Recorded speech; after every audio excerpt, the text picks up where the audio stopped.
নমস্কার, আমি অন্তপুরের মেয়ে। চিনবে না আমাকে। তোমার শেষ গল্পের বইটি পড়েছি শরৎবাবু, বাসি ফুলের মালা। তোমার নায়িকা এলো কিসে? মরণ দশা ধরেছিল ৩৫ বছর বয়সে।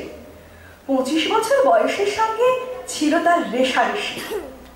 দেখলেন তুমি মহোদাশয় বটে, জিতিয়ে দিলে তাকে। নিজের কথা বলি, বয়স আমার অল্প। একজনের মন ছুঁয়েছিল আমার এই কাঁচা বয়সের মায়া, তাই জেনে পুলক লাগতো আমার দেহে। ভুলে গিয়েছিলাম অত্যন্ত সাধারণ মেয়ে আমি। এমন আছে হাজার হাজার মেয়ে, অল্প বয়সের মন্ত্র তাদের যৌবনে। তোমাকে দোহাই দিই, একটা সাধারণ মেয়ের গল্প লেখো তুমি। বড় দুঃখ তারও স্বভাবের গভীরে অসাধারণ যদি কিছু তলিয়ে থাকে কোথাও, কেমন করে প্রমাণ করবে সে? এমন কজন মেলে যারা তা ধরতে পারে?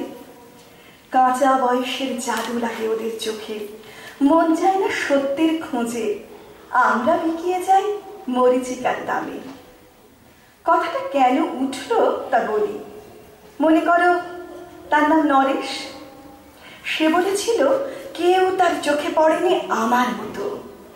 এত বড় কথাটা বিশ্বাস করবো যে সাহস হয় না, না করবো যে এমন জোর কই।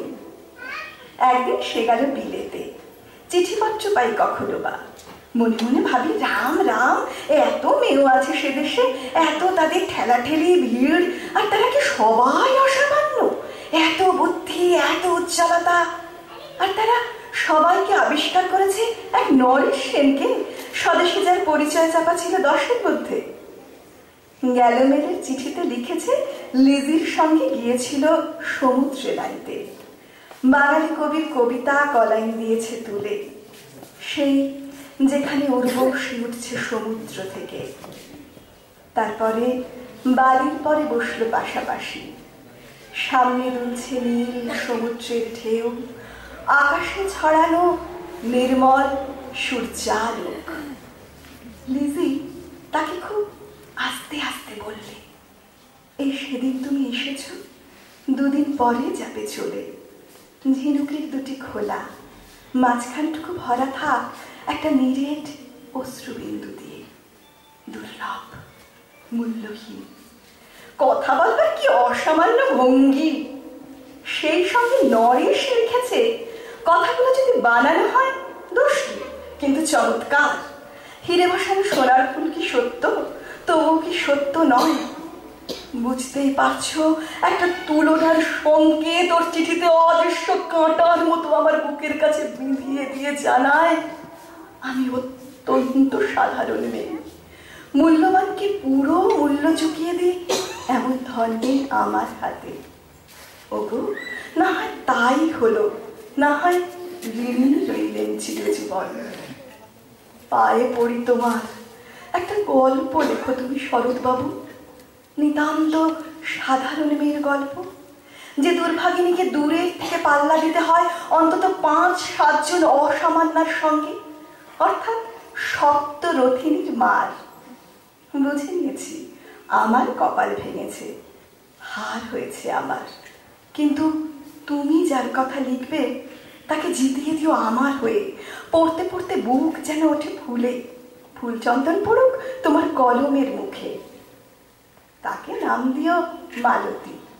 ওই নামটা আমার, ধরা পড়বার ভয় নেই। এমন অনেক মালতী আছে বাংলাদেশে, তারা সবাই সামান্য মেয়ে। তারা ফরাসি জার্মান জানে না, কাঁদতে জানে। কি করে জিতিয়ে দেবে?